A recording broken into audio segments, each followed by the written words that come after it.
Welcome back to another episode of Kaptropik TV. This is season one, episode 6. And for those who just tuned in, I go by the name of Bricktop Mastermind. One time for your mind, Bricktop to the top from the ground up. And I got my main man with me, Jay Guapo, no ego. Welcome to the show. And all the way from ETL, we got Ronnie TV. Your news is my news is your news. What's going on, fellas, man? How y'all doing, man? What's up? What's up? What's up, Jay Guapo? Yo, it's great. Black History Month. It's a beautiful month, but we're about to switch it to Black History Year. We're gonna Oh, go all through the year. Let me get a bomb. Let me get a bomb for myself. So we have a great show, like I said when we mentioned Bricktop mentioned. So I'm gonna be talking about black exploitation, an era of American cinema that's been overlooked. Bricktop is going to talk about black inventors.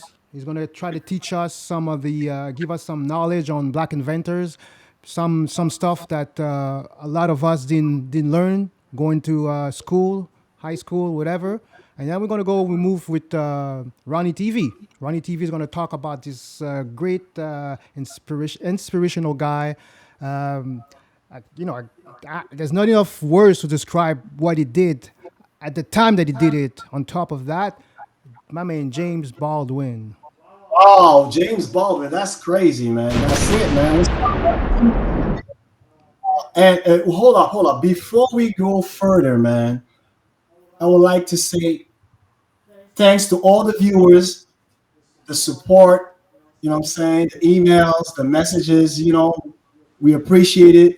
And don't forget, for those who's not subscribed yet, subscribe to the channel.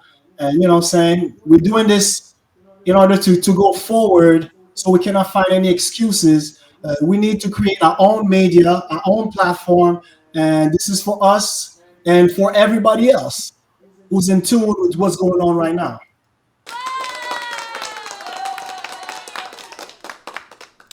So yeah, so usually the way we go, I go first, and then I think Bricktop goes second, right? Ronnie TV, Yeah. but I think for this episode we're gonna switch it up. I think I'll let Bricktop go first, then um Ronnie's going to talk about his subject as well afterwards. So yeah, let's start with Bricktop. What you got for us, Bricktop? Yo, thanks, Jay Guapo. Like you said, I'm going to talk about the black inventors that had a major, remarkable impact in our daily lives, in our society. And I think that they don't really get the recognition that they truly deserve. You know what I mean? So I can talk to you about my black experience in Canada, being an Afro Canadian of Haitian descent. I only started to get in tune or to get in touch with my black heritage in college. You know what I mean? Because I had to take like some courses in college, the Black History courses. And I remember prior to that, that I was in high school. I think I was 14 or 15 years old, and my English teacher talked about Martin Luther King, and that was it. You know what I mean? So I think this is something that needs to be addressed. I think that we need to incorporate Black history into our school curriculum. I think that will be very important that we have a diversity of great men that did something for society. So let's start off with my first one is Mr. Garrett Morgan. He's born in March 4th, 1877. So it's the 1800s. They still lynch black people on trees and everything. So 1877, he was an inventor, businessman, and also a community leader. His most notable inventions were the three position traffic lights, and also the safety hood. And how he came about is he witnessed a horrible car accident in Cleveland, Ohio, where he was living at that time. And he decided to do something about it. He decided to take matters into his own hand. And this is what happened. You know what I mean? Before they had the two position traffic signal. From green to red, there was no transition, and that's why they had a lot of accident at that time. You know what I mean? And again, for the safety hood, he noticed that firefighters fighting the blazing fire in buildings, trying to save lives. They had no equipment, like they couldn't see sometimes because of the smoke, and also they couldn't breathe because of the gas. You know what I mean? So I think Jake Wapo, can you show us and all the first version of the gas mask? Um, yeah, yeah, that's it. You see, it looks pretty scary, right? Damn, my God, so what is? Whoa. that's the thing. That's the thing that moved. That really changed. Society, especially firefighters, and now you have like better version, of course, What upgraded version what of. fabrics? What fabrics is this brick top? It looks.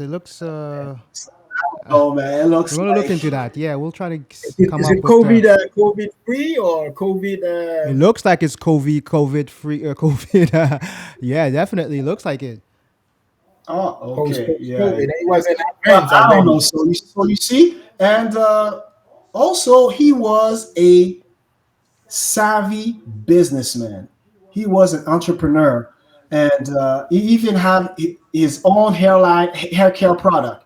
You know what I'm saying, for men and women, beauty and beauty shop, and he hired a lot of people. He did a lot of stuff for the community, and he became involved in 1908. He founded the NAACP. So it's something very notable for him to do, to give back to the society, even though you made it for yourself, but also you can't forget people who are behind it. You put things in place to help people. You know what I mean? So we have also Madam C.J. Walker. So she's an incredible phenomenon. She was the six children from a family, but the first one to be born free from slavery. You know what I mean? So that's something incredible. She was born in December 23rd, 1867. You know what I mean? So she was an entrepreneur. She was a political and social activist. And she was recorded as being the first self-made millionaire, the first female self-made millionaire in the Guinness Book of World of Records. So can I get a clap?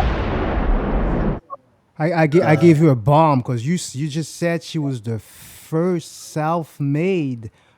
Not only she was black, she was the first black female. Yo, let me drop another bomb for this.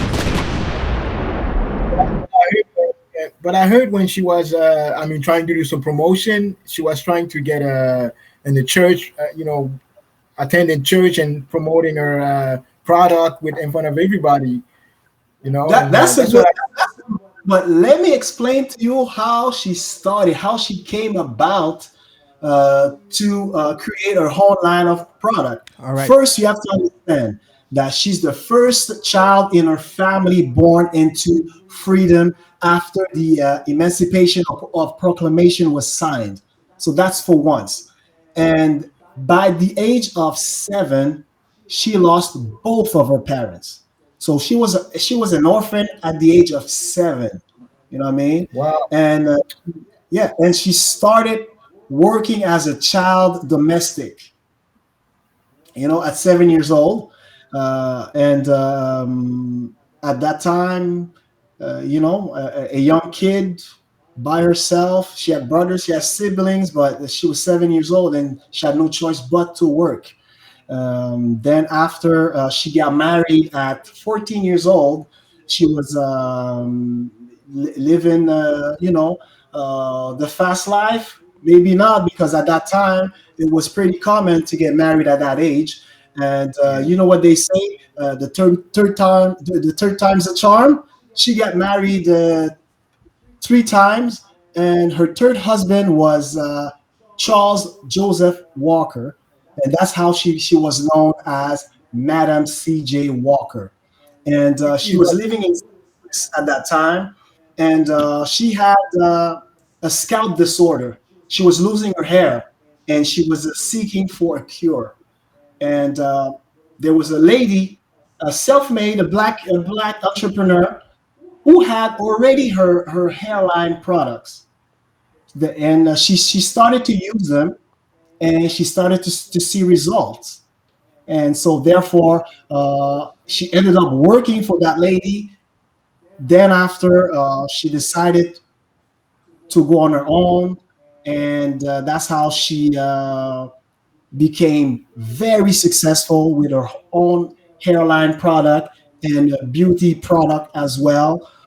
She had a manufacturing company in Indiana, and then later down the line, she moved to New York, and she was very influential on the Harlem Renaissance. She gave money to numerous organizations, and yeah, that's the thing. She was very involved, and she was also fighting.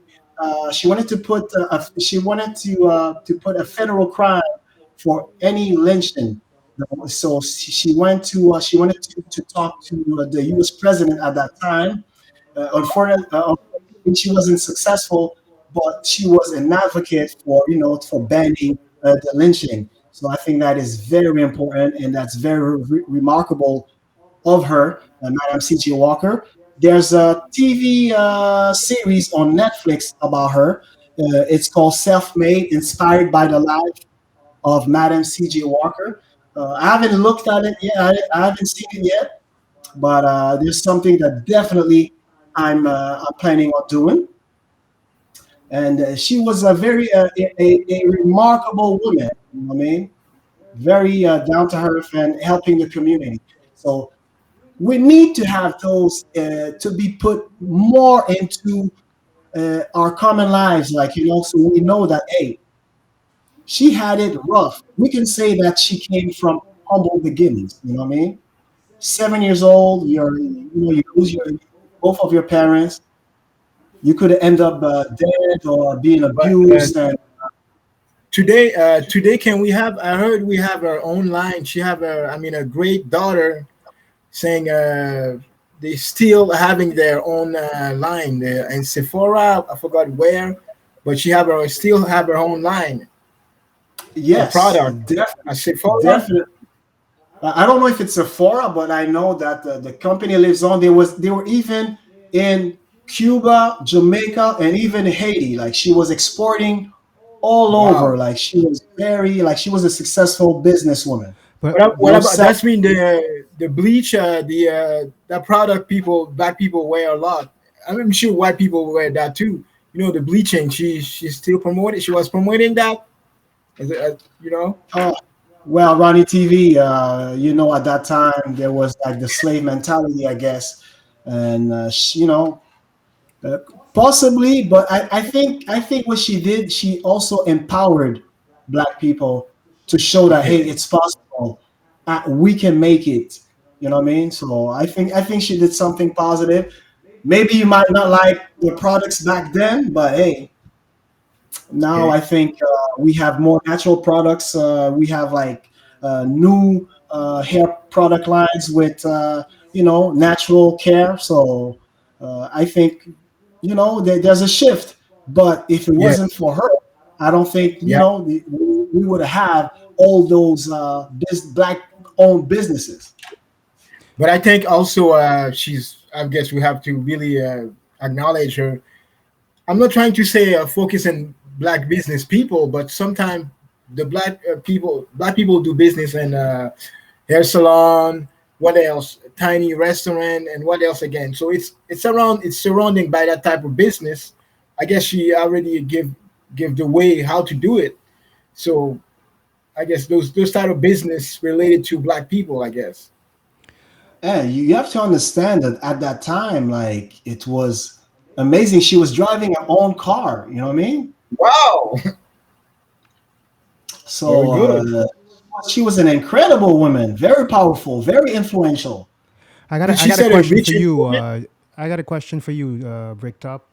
Yeah. But we don't have we don't have a lot of time. We got maybe like 2 3 minutes to finish to wrap it up. But you're saying that they're the first. How do we know they were the first? You know, like is there any? Well, it was the first to be recorded in the Guinness Book of World Records. So Okay, she was the first to be documented, I guess. and what about the invention? How do they pretty much how can they make sure that it was their Well, invention? it was made with they had to file for a patent. It's just like a copyright. So you make an invention, you have a patent, so people Okay, cannot okay. really steal your idea. They cannot monetize off of your idea. So basically, it's a protection from people that can Copyright. use just your, yeah, it's a copyright, like just like a song, just like an artist. I cannot sing any songs from Bob Marley. It's copywritten, like you know what I mean. Yeah, yeah, So yeah. Okay, it's the same concept. okay. And my last one I have is going to be pretty real quick, but it's one of a major, remarkable invention. You know, her name is Mary Van Britten Brown. She's an inventor. She's the one who invented the home security system. She filed for a patent in 1966 along with her husband. Her husband was his name was Albert Brown, and he was an electronic technician. So both of them filed for a patent for a home security system device using microphones, TV monitors as a camera. So she wanted to be able to see anybody that was ringing her bell in any room of her house, like any room in the house. She had a TV monitor, and she could even communicate with whoever was at the door ringing the bell and talking to whoever was outside. And her patent was quite impressive. I don't know if she made money, if she capitalized from this idea. I don't know if she was successful commercially, but that's a great invention, and we have to thank her right now for the CCTV public surveillance, like in the outdoors. I don't know if you've noticed, it was all over the news here in Montreal. There was a man, Mr. Kamar, who got arrested by the police, and he's been accused. He was accused of attempted murder on a police officer, and ironically, he's the one who called the police for help because he saw a police officer was getting beat up, and he ended up being arrested. Thank God we had video surveillance. They were able to see who was. So the invention was made in 1966, and in 2021 it saved someone's life. Probably, I mean, so we got to thank her for Big Brother. Definitely. Wow, that's a great piece, man. This needs some applause, some applause. It was great, and some bombs too. Let me drop a bomb with this. So you're telling me that an invention that was made, a few years back, that really didn't, has no purpose. Would say in the future we don't know what will be the purpose. It's actually save someone for spending the rest of his life in jail. Wow. Yeah, but all these inventions that I mentioned, I think most of them they were made out of necessity. Uh, for Mary Van Britten Brown, she was a nurse working late nights, and her husband was working out of town, and she wanted to feel safe when she was home because at that time she was living in Jamaica, Queens, New York, and crime was pretty high at that time, and so that's why she wanted to feel safe, and picked her brain and created this device to feel safe when her husband was out of town. Yeah, thanks you, Bricktop. This was a great segment. We're gonna move forward. We're gonna go with Ronnie TV. Ronnie TV is gonna talk to us a little bit about James Baldwin. But I think we could have an entire show on him, right? So, try to make it at least the next 10 minutes. Try to be talking about him, and then, yeah, you can go yourself get the information, right, Ronnie TV? Okay. So basically, James Baldwin is a Harlem native, born in 1924, and he died also in 1987 at 63 years old. So most likely, he grew up in Harlem. And why he was passionate. First of all, he's a poet, he's a writer, he's a novelist, he's a big time activist. Also, he was friend with Marlon Brando. Also, friend with all other big people in terms in that era of civil rights movement. So why is passion for writing and reading? So most likely because mom married a preacher. So the preacher also, when you were a son of a preacher, he was harsh on him really hard, But he decided to go to the library. There was no gang at that time. I'm sure there was gang, but he decided to go to the library and hide himself and read and you know uh, and he's got a passion to write. So most likely he's writing. Most of his writing is to show complexity of race. What else? You want to show the activists. He's showing discrimination in America. Was showing also, you know, uh, how to be a Negro in America. And he wrote at least 30 books. Running TV, I got a question for you, man. At what age he wrote his first book, and what was the title? Do you have the title of his first book? To be honest, to be around 10 years old when he was in school.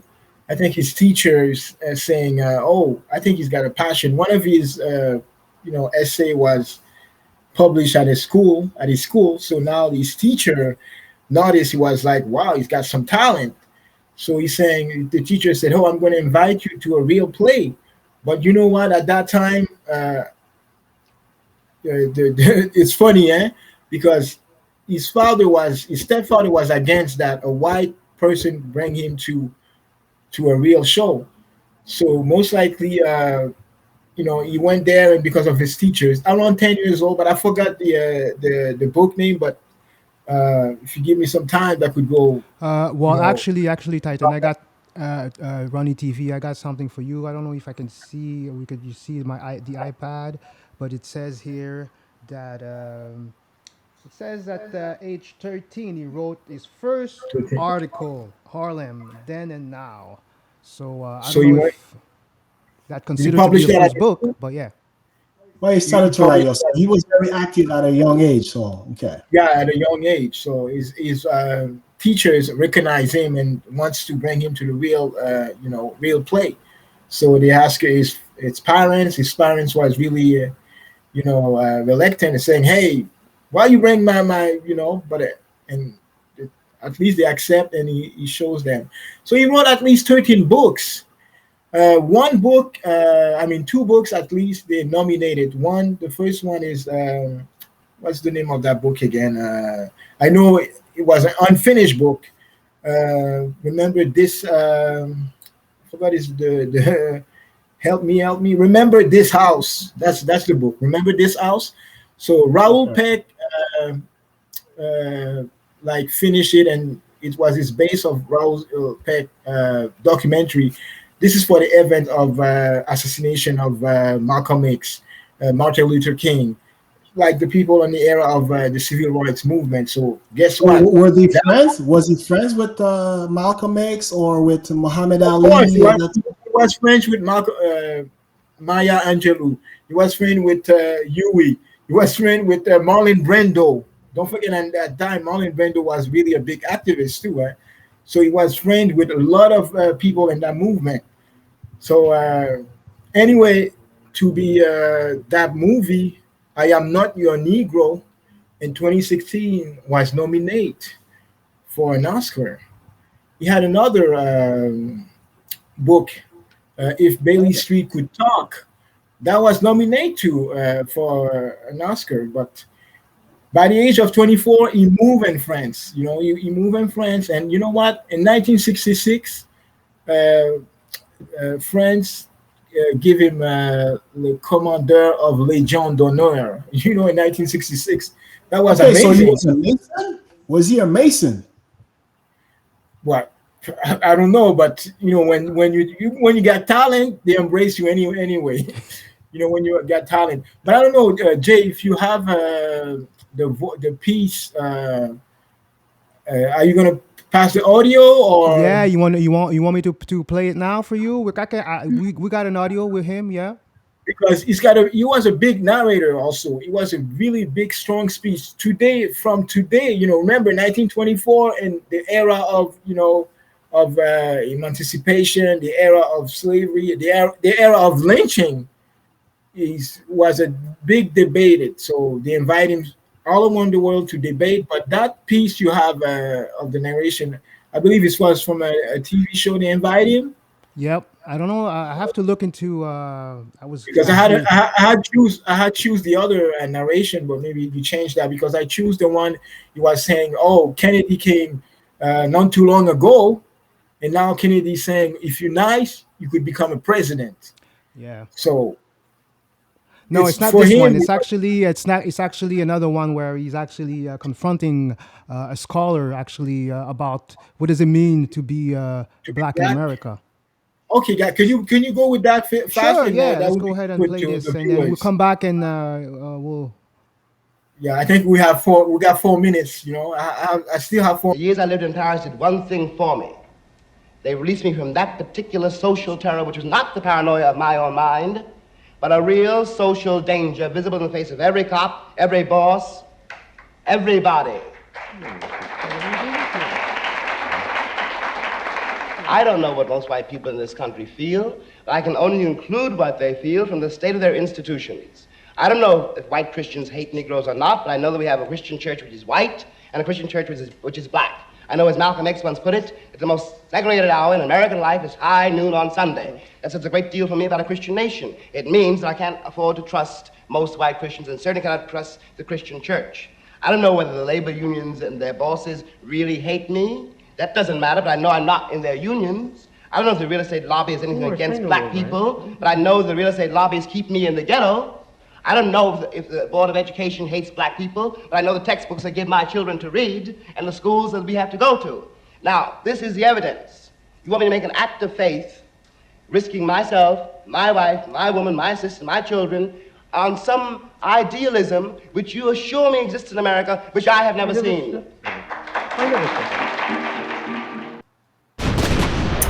Nice speech, nice speech. And don't believe. Remember, I am not your Negro was from the event of Bobby Seale, Martin Luther King, Malcolm X, even the Algerian War in I believe in 1963. So most likely they commemorate those events with "I'm not your Negro." This guy is prolific. Is I could say he's got you could see his revolution. So Well, Ronnie TV, do you think that his life was better in France, known to be colonizers, or in America where you get lynched? Like, it, I went to be honest, I went to Paris. I'm not going to try to say Paris is bad. Everywhere you got bad people, no, but I'm but at that saying particular time, I'm talking about. Now things has changed, but in the 60s, I'm talking about. You see, in the for me, 60s, I in the think 50s. he was privileged because he lives in how you call that, Saint Paul de Venise. It's a border of Alps and France. So most likely, I think he was, because I'm sure he encountered racism because that's what he wrote about racism. So he's not gonna imagine that. So he wrote about what he sees and what, just like hip hop today. So he's writing what he sees. Yes, I believe it was like hush hush everywhere, but some people they're better fighter than others. So I believe him. He was like a fighter. Yes, it was racist, but how could I say? I cannot really. I was not there, but the way he wrote, and like I said, he's writing complexity about the African American complexity about race, even about the gay movement before the gay movement was on the map. So before even about before Black Lives Matter, he was doing that. So yes, to answer your questions, of course, I'm sure there was racist. I'm not trying to say friends are racist, blah blah blah, but there was tension about black people. Anyway, for me, I could to measure the complexity of race. Watch your TV. Do you see any black people at that time in their TV? Do you see any black people playing hockey, sports? Just to make a parenthesis, Hank Aaron was, he died uh, last month, and all these, how could I say that, stats was also put back to Major League Baseball. So this Oh, is because he good. was into the Negro League. If that's Yeah, why, but like now in the all the beginning of all his the career. stats, because all the stats now they follow up on the Major League Baseball. So Babe Ruth, I think Babe Ruth was the big white hope, but I don't think we anymore. I'm not saying Babe Ruth is no good. He's a tremendous player, big talent. So black people now they recognize them. This is part of the Black History Month, so I like that. So to yeah, he died in France, and he was a gay writer. So he was at that time he was pushing the gay liberation, the all the movement. So it was a tremendous work, and it's still relevant to these days. His work is still relevant. So I'm not a Negro. It's Netflix also. So you guys should go see that. And I'm not trying to say it's only him. We have a lot of prolific writer. We have a lot of activists. We can really, focus on all of them. But this one is one of my favorites. To be honest, Ronnie TV. It seems that we are fighting the same issues, man. Since uh, James Baldwin, I think, is the same issues that keeps repeating itself. Or but are we first of turning all, in circle? Or Yeah, can you address that? But we've only got 2 minutes left for this segment, so first of all, first of all, black people will always be black. I'm saying we have a history, so they have to start from when Washington came to America. He came with a black guy. I guess he tossed the black guy. Said, "Don't talk. I do the talking." So, and they're trying to perpetrate to do the same thing. So us, we have to take. I'm not trying to say we have to. Yes, we have to fight. We have to take our place. We have to take. Sometimes I heard they saying, "Oh, African black people they come in United States, they come in Canada just to take everything and to go back home." But this is my home. Canada is my home. America is my home. I'm going to die. I'm going to live there. I want to be implement myself. So uh, because our generation, our parents' generation is different. But our generation, we got to take control of their land. That's our land too. That's what I want to say. That's my land. So I will trust me. I will. This is my land. yeah, So man. Yeah, they definitely, brought man. me here. They brought me here. I'm going to fight for my land too. Just like the European, German, and those. They who they are. I'm not trying to say, uh, poor native. Please share the land with me. I'm not trying to steal the land. This is my land too. I'm saying that I know parents, a founding father did what they could do. Now they always say, "Go back home, go back home." My home, it's it's here. But I'm gonna it's good that you mentioned it. I think our next episode should be about Black Canadian, blacks in Canada. Are we? I want to know, like, if we were only slave or people came before, and exchange I just with the I just natives. I just want to say, if you tell me go back home, so go back home too. You too. The war is finished. So you got to go back home. If you want me to go back home, go back home. Or you've been there since 1760. I've been there to 1762. Go back home. I will go back home when you go back home. Okay, so it's this is what it is. I'm not afraid of who I am, but this is my home, and I want to Definitely, be but better that home together. I'm not gonna be go back. It's this is my home. So yeah, but this I, is I really think that you get respect by the economic aspect, the input that you put into the society, the of course education. You know what I mean? And I think that we need to come as a whole and understand that in order to be influential, but there's certain aspect that you need. You know what I mean? So to be respected. So if you don't respect yourself, no one else going to respect you. And so that's I think the problem also is within us. It's hard, and we cannot change what happened, but we can change the remodel mentality. and the future. Yeah, You know what I mean? the narrative. Me before the narrative used to. I mean, because I didn't know my story. I like you said, you learn that in college and high school. But now my parents teach me my story. Teach also the other people who came in that country their story too.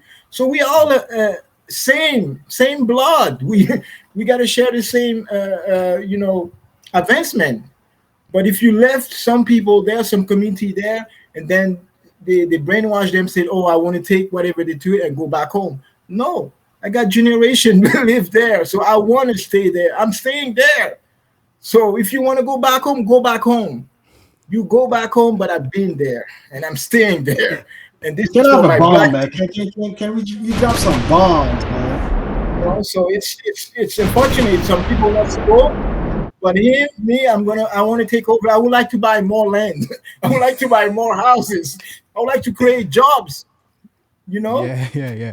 All right, all right. Like especially I in a said, different Ronnie. planet. Like I said, Ronnie TV. We could go on Yeah, James That Baldwin. could be another show. It's gonna be another show, but yeah, we could definitely make a part two of this one because I like your view of Ronnie TV. Or yeah, it's true, man. It's this is you my support land. This is because we our know land. we you know our land because Yep. we got to take control.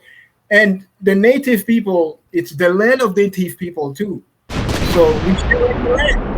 Yeah, So, yeah, but yeah. don't tell me go back home and then you've been there since 1760. And so when you go back home, I will go back home. To be honest, you know. And hey, by the way, I'm not a boat people. You come from the boat. I came in an airplane. My people came in with the airplane. AC, baby. AC. You from the boat people. So Okay, all right, Ronnie TV. You're killing us. You're killing us right now. And you need a bomb. You need a bomb. that's the story. That's the real story. True story, G. We're not boat so people. We come from an airplane. I think is it time for sponsors of It's the time show? for a sponsor, man. Let's go for a commercial break, man. Yeah. So yeah. Then after that, Gail, I want you to Bricked up. I want you to talk about, some people maybe they want to have information to see how they get in contact with us for, what we do. So right after this commercial.